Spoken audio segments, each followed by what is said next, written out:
We'll continue our reading of Ghostbusters The Return in a moment, but first I wanted to tell you about this week's sponsor, the new unofficial Ghostbusters webcomic, Puffed. There's something strange in the neighborhood, but the only thing Danny is worried about is a shower. After being at ground zero of the cross rip of 1984, she unknowingly brings home a puffy paranormal pet, dubbed Puffed. While the little ball of fluff learns about afterlife in New York, Danny learns to open up again. But it's not a big secret for long when her closest friend Harold gets involved. Everything will be fine. Puffed is the most harmless thing, right? Created by Brandon Schoolcraft and Jamie Hodges. Follow the link in the description for more information at Ghostbusters News. Also, be sure to check out the original soundtrack by Nightrun87, which can be found on Spotify. They really were able to capture that creepy retro vibe of the original Ghostbusters soundtrack, so I highly recommend giving it a listen. Now on to the story.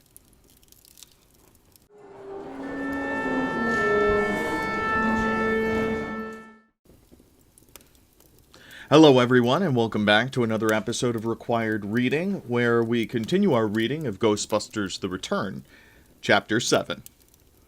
Ray and Egon stared at the flames all around them. "Fascinating phenomenon," said Egon. Ray extended his hand, palm outward, towards the nearest sheet of bluish fire. Then he slowly pushed his hand further, until it was enveloped by the flames. His face registered no pain. "No heat," he said. "Kinda reminds me of—" "The Spirit Inferno of Avignon?" "Exactly. France, 1862. Egon shook his head. 1863. "Oh, right, of course." Ray started thrusting his hand in and out of the fire, as scientific curiosity began to yield to playfulness. "Well, I've read about it, but this is the first time I've actually seen a level B pyrokinetic manifestation." "It's the first time anyone's seen one in nearly 150 years, Egon said. "Then it seems like a funny coincidence to have one show up now." Instinctively, for what must have been the 600th time, Ray slapped at the last remaining ghost spider.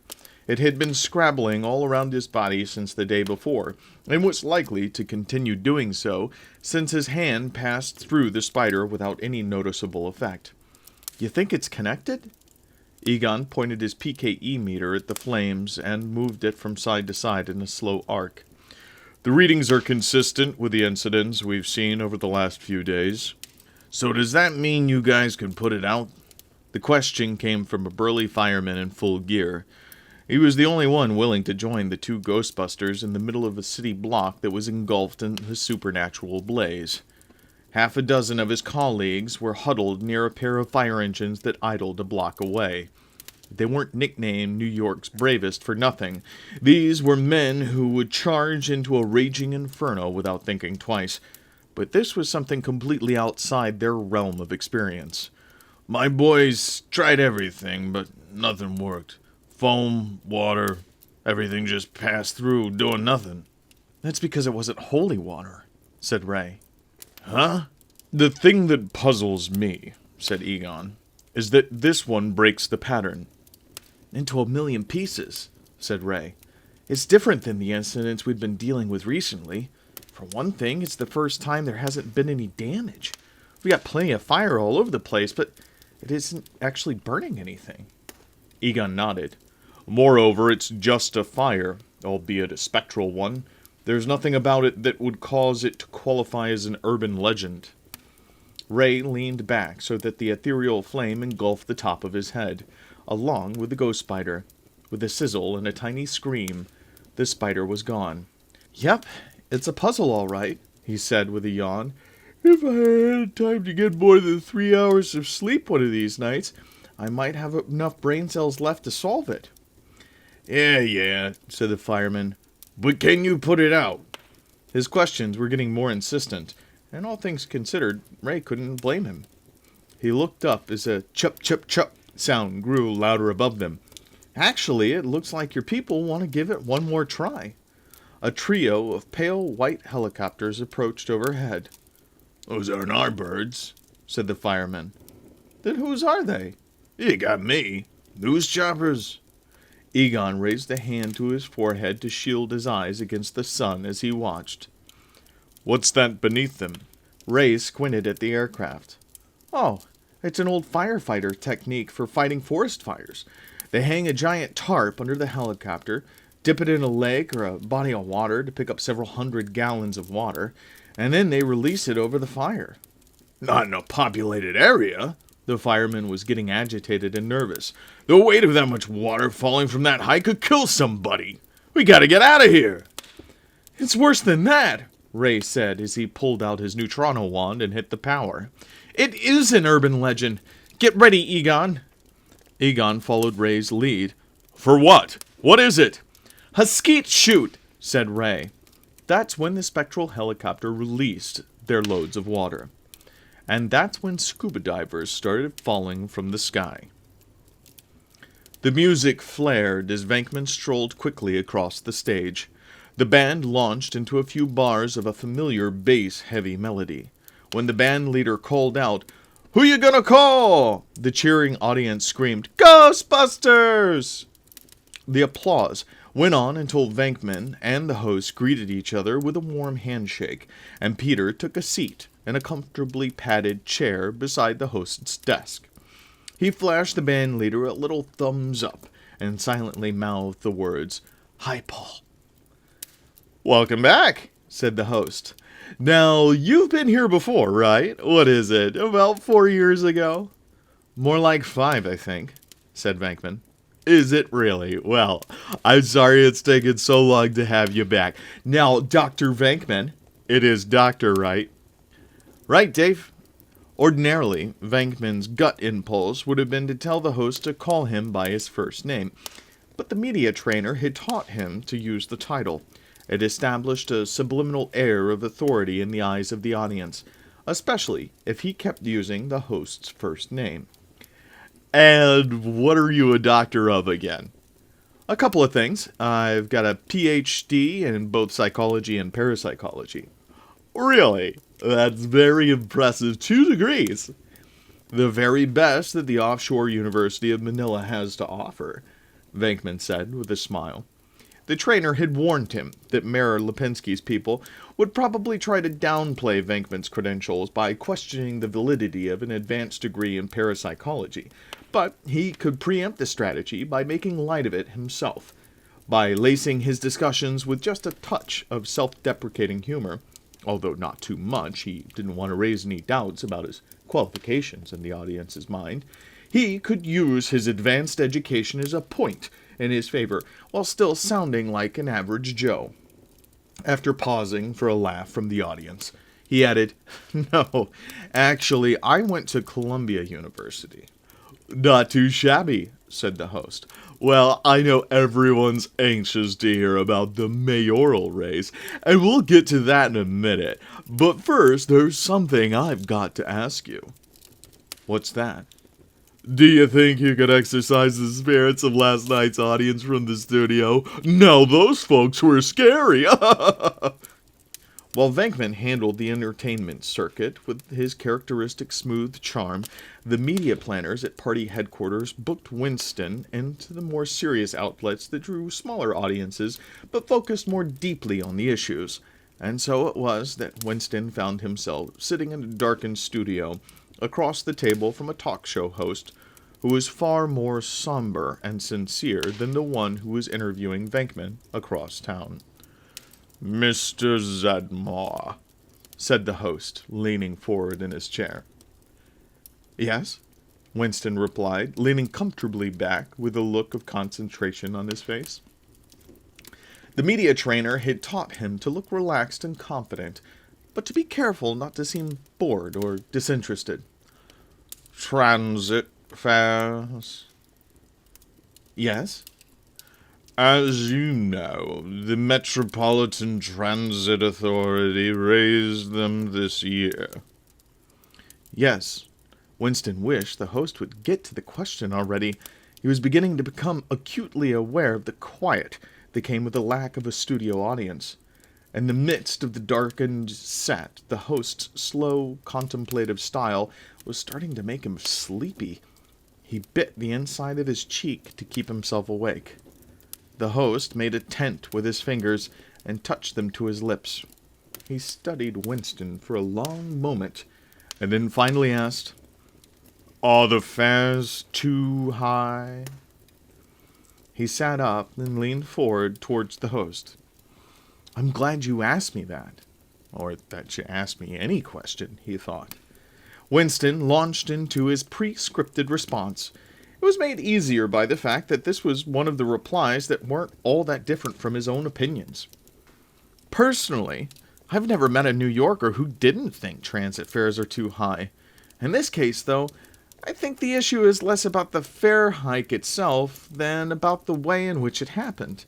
The MTA petitioned the government to raise the fares by arguing that they were facing a massive deficit, and that's what swayed the government in their favor. Now, of course, we know that wasn't really the case. The MTA did have enough money. They just weren't managing it well." The host nodded sagely. "If you were in office when a similar situation transpired, how would you handle the dispute?"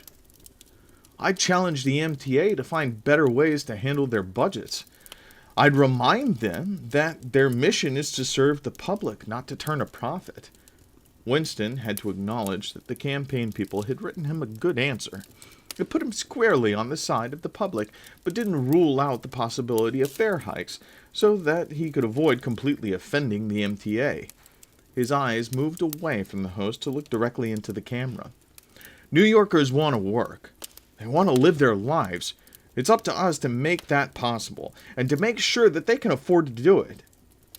As stoic and professional as he appeared on the outside, Winston was grinning like an idiot on the inside. "What a trip," he thought. "The time grows closer, Giesel." Much as Giesel realized that the statement was self-evident enough to be a little silly, time always grows closer. It doesn't stand still. He had enough common sense to know better than to mention it. In fact, he'd long since discovered the wisdom of staying outside the reach of Xanthador's arms. Physical abuse came with the job description here, but as Xanthador's size and strength grew day by day, the chances that Giesel's master would kill or dismember him by accident were becoming even greater than the chances that he'd do it on purpose. With all of that in mind, he simply said, "My heart leaps with joy, O excellent monarch of fright." Xanthador's tongue rolled languorously out of his mouth to extend several feet before curling around to lick his lips with pleasure. "Do you feel the change, Giesel? Can you taste it?" Giesel stuck out his considerably shorter tongue. All he tasted was the usual foul air. "Oh, yes, most definitely, O Archduke of Ara. It tastes delicious. Yum, yum." Without warning, Xanthador's tongue lashed out to wrap itself tightly around Giesel's throat. "Then why have you not begun the preparations?" he said in an oily tone that did nothing to hide the implied threat beneath the words. His power must be growing, thought Giesel as he struggled to breathe. He can talk with his tongue stretched halfway across the plain. "I was just on my way to... So, master?"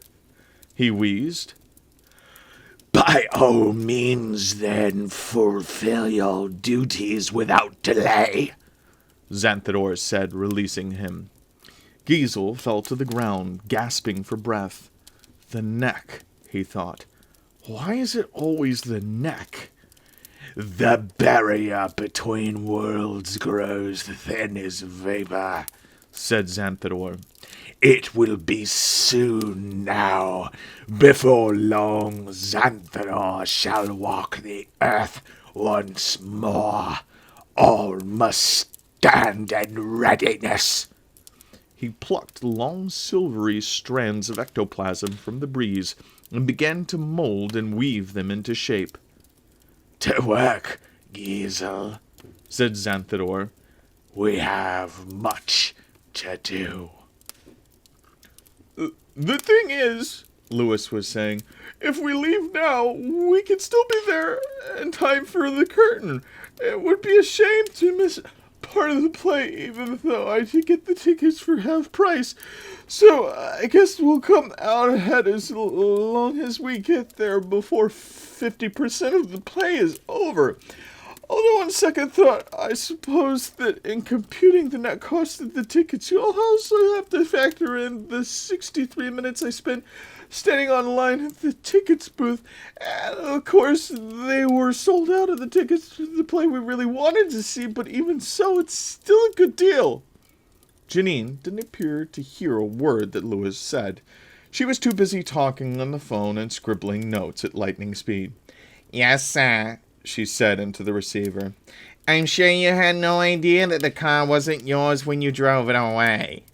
Yes, I understand that you didn't know the owner's dead grandmother was wrapped in a blanket on the luggage rack. Yes, it must have been quite a shock when she sat up in the chop shop. Hello, my fellow citizens! Venkman threw his arms open wide as he swept into the office with Winston following behind. Egon raised his eyes from a dusty tome to stare at Venkman. He used an elbow to nudge Ray, who was slumped over an equally ancient volume and snoring quietly. Ray woke with a start, exclaiming, Mom, why can't I fly to Bermuda Triangle? It took an instant for him to take in his surroundings, and another to wipe the sleep from his eyes. After that, he stared at Venkman too. Did you catch us on TV? Venkman asked, without waiting for anyone to answer. It's amazing. These reporters and talk show hosts are hanging on every word. Naturally, some of it comes from my personal eloquence, but you wouldn't believe what running for mayor does for your social life. He continued on like that for a while, not noticing the state of his audience. But as he spoke, Winston looked around and was concerned about what he saw. It was anyone's guess as to whether Ray or Egon was more disheveled than the other. Their coveralls were dingy, their cheeks were hollow. Well, Egon's were more hollow than usual. And there were dark circles under their eyes. The two of them continued to stare at Venkman. Winston suspected that it would have been an angry glare instead, if not for the fact that it looked like they were too exhausted to muster up the necessary energy. In fact, Janine didn't look much better. Usually her clothes were a bit loud and funky, but neatly pressed, and her shoulder-length hair was perfectly straight, without a strand out of place. This evening, however, her clothes were rumpled, and her hair was starting to frizz up as she struggled to keep up with the ringing telephones. Lewis wore his usual slightly nonplussed expression. But even Slimer, who was hovering off in a corner of the room and stuffing a family-sized bag of potato chips into his mouth, bag and all, didn't look happy. All of which seemed to go straight over Venkman's head without effect. The food in the green room didn't really agree with me, he was saying, so I said to the associate producer, now get this, I said, Winston poked Venkman gently in the ribs, Peter? Hang on, Winston. Let me just finish this story. Peter? Yeah, in a minute. So anyway, Peter! What? For the first time, Venkman seemed aware of his surroundings. He was silent for a long moment as he took in the sight of Ray and Egon staring back at him. Then finally he spoke.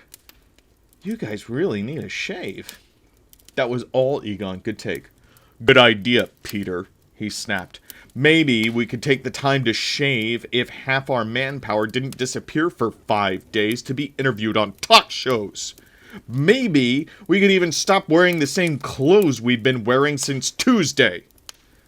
As always, Venkman looked to Ray for support. Ray, Egon's off again. Talk to him, will you?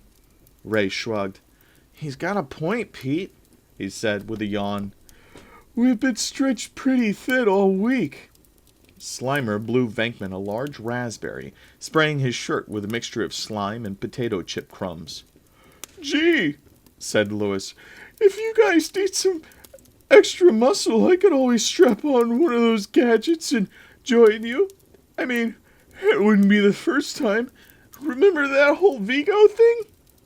Actually, they all remembered it all too well. Lewis still believed that he had blasted through the barrier that had protected the ghost of a murderous 17th century Carpathian madman. The truth was that it just so happened to fire at the same moment that the Ghostbusters defeated the ghost inside the barrier. In fact, when Ray subsequently checked Lewis's equipment, he discovered that the accountant had turned the settings up far too high. It would have only taken a few more minutes for the proton pack to explode, taking several city blocks with it. Not that any of that had dissuaded Lewis. It took weeks before they could pry him out of the coveralls he'd grabbed and stop him from trying to tag along on their missions. "Thanks, Lewis. That won't be necessary," said Egon. Ray continued to look Venkman in the eye. "This city is in the midst of a major psychic upheaval. Where have you been?" Venkman tried to hold Ray's gaze at first, but then he had to look away. "Do you believe these guys?" he said to Winston. "Here we are, busting our humps to make this city a better place, and these guys..." "It won't work, Pete," said Ray. "What won't work?" "That deflection tactic you use," said Egon. "Consider whom you're talking to. We've seen you do it hundreds of times." Without missing a beat, Venkman shifted gears, swinging around to throw an arm around each of them. "Well, besides, I'm sure you guys did great without us. I mean, you're the A-team. You've got it going on. We just hang on to your coattails and coast along." "That one won't work either," said Ray. "Did I ever mention..." "Oh, for crying out loud, Peter, knock it off," said Winston. "The guys are right." "Finally," Janine said with a sigh. "Sorry, guys," said Winston. "It's just been so much to do. It's been kind of hard to find space to breathe. But we didn't mean to leave you holding the bag." Venkman started to say something, but then apparently reconsidered and looked down at his feet.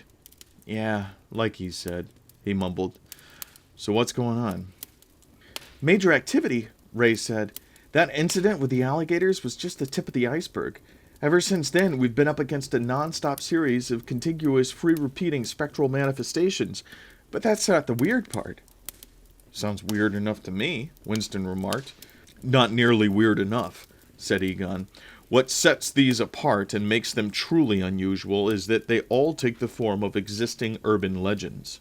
"Hold it," said Venkman. "Urban legends? How do you get ghosts of things that never existed in the first place?" "Precisely," said Egon. "There must be a common source, something out there that's creating them, or at least causing them to manifest in these particular forms. However, we've been too understaffed."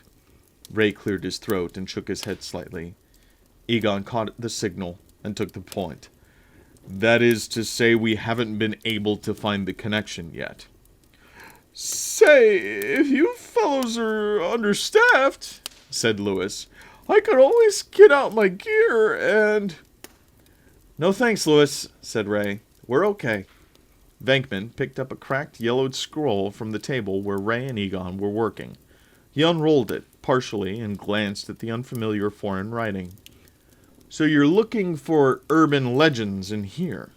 I don't think you're going to find a whole lot of poodles and microwaves back in the 7th century. "No, we're looking for the name one of the ghosts used back at Madison Square Garden. Xanthidor," said Ray. "I knew that blow-up at the garden was too big to be an isolated incident. Then, less than a day later, all of this hits the fan." "But the garden wasn't even an urban legend," said Winston. "Seems like kind of a long shot, doesn't it?" "Maybe so," Ray replied, "but right now it's the only shot we've got." "All right, I get it," said Venkman. "Tomorrow morning, we'll talk to the campaign boys and try and find a way to carve out some time to help you guys." "I'll see if I can carve out some time, too," said Lewis. "Thanks anyhow, Lewis," said Venkman, "but we've got it covered." Winston nodded his assent. "What do you need us to do?" Janine held up the note she'd written. "Well, you can start by checking out an undead grandmother on the roof of a car uptown." "Now?" Venkman looked at his watch and winced. Egon raised an eyebrow. You've got to go? Big fundraiser dinner. We're supposed to meet and greet the major backers of the campaign. It starts in about 15 minutes. Ray and Egon looked at each other. Then Ray sighed. Go ahead, he said. Do what you've got to do. We'll handle the granny. That was all Venkman needed to hear. He clapped Ray on the shoulder, gestured to Winston, and started for the door. Thanks, Ray. Like I always say, you're a real friend. Winston hung back for a moment before following Venkman. We really will talk to the guys at the party tomorrow, he assured them. We'll see what we can do to help you out. Thanks, man, said Ray. As they watched the candidates disappear through the front door, Ray and Egon closed their books. I'll go load up the car, Ray said with a resigned sigh. So much for getting to the root of the mystery, Egon said. Looks like Xanthor will have to wait yet another day. We could do it, said Janine. Hmm? Lois and I, we could try to dig up the information on Xanthor while you are out busting ghosts or whatever you call it. Loading a pair of proton packs into the ectomobile, Ray started to reply automatically without paying much attention. No thanks, Janine. We've got... Egon interrupted him in mid-sentence. No, wait. Research is something they can do. Can I wear a uniform while we do it? Asked Lewis. Sure, Egon replied. The idea registered visibly in Ray's eyes. Actually, it could conceivably do some good. The odds that Janine and Lewis might stumble across something while searching blindly weren't great, but it was always possible that they might get lucky. At the very least, unlike proton packs, the books weren't likely to blow up. Well, except for that one that Egon kept in the safe. Okay, Ray said. You guys are on. As he and Egon climbed into the ectomobile, Ray gestured towards the various papers and books on the table. You can start by going through this stuff and then move on from there. You got it, said Janine. Oh, there's just one thing, Egon called from the car. What's that? Asked Janine. How's your Sanskrit? Mayor Arnie Lipinski wasn't happy. The polls say what? He demanded. The young aide reflexively pulled back and raised his hands in defense against the verbal attack. You still have the greatest percentage of support from the voters, sir, he hastened to point out. 38% say if elections were held tomorrow, they'd vote for you. The Democrats only have 17%. That's less than the number of the voters who registered as Democrats. It's just that... The mayor fixed him with a fierce, stony stare. Just that what? The aide spoke in a voice that was so quiet it was barely audible. It's just that Venkman is gaining. He's up to 23% now, and the trends show him climbing. How is that possible? The mayor shouted. The guy didn't even exist on the political radar until a few days ago. Where's this coming from? Nathan Wong, a tall Asian man in a conservative suit, spoke calmly from his chair beside the mayor's desk. Come on, Arnie, you know exactly where it's coming from. The ghosts are coming faster and more furious than ever. Supernatural attacks are taking the front pages on a daily basis. With all of that going on, it's any wonder that people would start looking towards a Ghostbuster to keep them safe. It's our own campaign strategy turned against us. Lipinski could almost feel his blood pressure rising. The thing was, he hadn't been born to power. A lifelong New Yorker, he was born and raised in a tenement on Manhattan's Lower East Side. That was long before gentrification, when the neighborhood was a magnet for penniless immigrants, not the trendy hipsters who occupied so much of it today. The young Arnie Lipinski pulled himself up the hard way. City college tuitions and Army ROTC scholarships made it possible for him to get through college and law school. It took a couple of years of service to pay back the Army for the free education. But then he was back home and off to the city prosecutor's office. He didn't make a whole lot of friends on his way up the ladder. He was too busy making sure that he got the high-profile cases. Not to mention making sure that his name was the one that got printed in the newspapers. The friends came later, as people started to realize that before long, he'd wind up behind the big desk in City Hall. He knew full well that most of them were really just out for what they could get, but he didn't much care. After all, he was only associating with them for the same reason. By now, Lipinski had been mayor for the better part of a decade, and that time he'd been accused of a lot of things. Micromanaging where he didn't belong, using his office to settle personal grudges, but no matter how many picketers carried protest signs with Hitler mustaches scrawled on his photo, he never really imagined it would cost him the election. The fact was that plenty of New York's most influential people thought he was doing a great job. As long as the graffiti was cleaned up, crime was down, and tax shelters were available for the asking. With their backing, and an occasional supernatural threat to the existence of mankind to keep the rest of the voters grateful, the election should have been in the bag. Of course, that was before Venkman jumped in, and the whole campaign strategy got blown out the window. Yet, he couldn't let that make a difference. He'd worked too hard for too many years to let some penny-ante spook chaser take his office, his power, away from him. He needed to crush Venkman in the election. And once he was safely ensconced back in the office for another turn, he'd grind Venkman into dirt.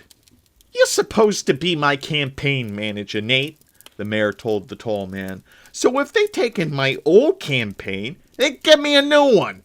"We're working on it," he assured the mayor. "But you know full well that it takes time." "What time? The guy's appearing on talk shows already. We don't have time." If we rush into a brand new direction for the campaign and we pick the wrong campaign, it could flush the whole election down the toilet. "Fine. You want a campaign? Here's a campaign for you. Venkman's got no experience. I know what I'm doing. He doesn't. Boom. End the campaign." It's not that simple. "Of course it is. The guy's as slick as a game show host at a televangelist convention. He's gotta be hiding all kinds of dirty secrets. Let's hammer him." We're already pursuing all of that as a part of our strategy. Sousa's team is preparing debating points on the most obscure, convoluted issues we can find. If there's an issue that can trip Venkman up and show that he has no clue about government, we'll find it. And the results of our background check on him should come in any time now. But we both know there are no guarantees. "Why not?" For the same reason the strategy was working for you. All it'll take is one big supernatural attack before the election, and people will forget all about everything else. They'll just fall in love with the person who saves them. Lipinski took a deep breath. For all his bluster, he knew Nate was right. But he was also starting to get an idea. "Okay," he said. "Well, I for one do not intend to concede defeat right now, especially when we're in the lead and we still got this much time before the election." Do you have something in mind? The mayor nodded slowly. "I'd say there's only one thing we can do."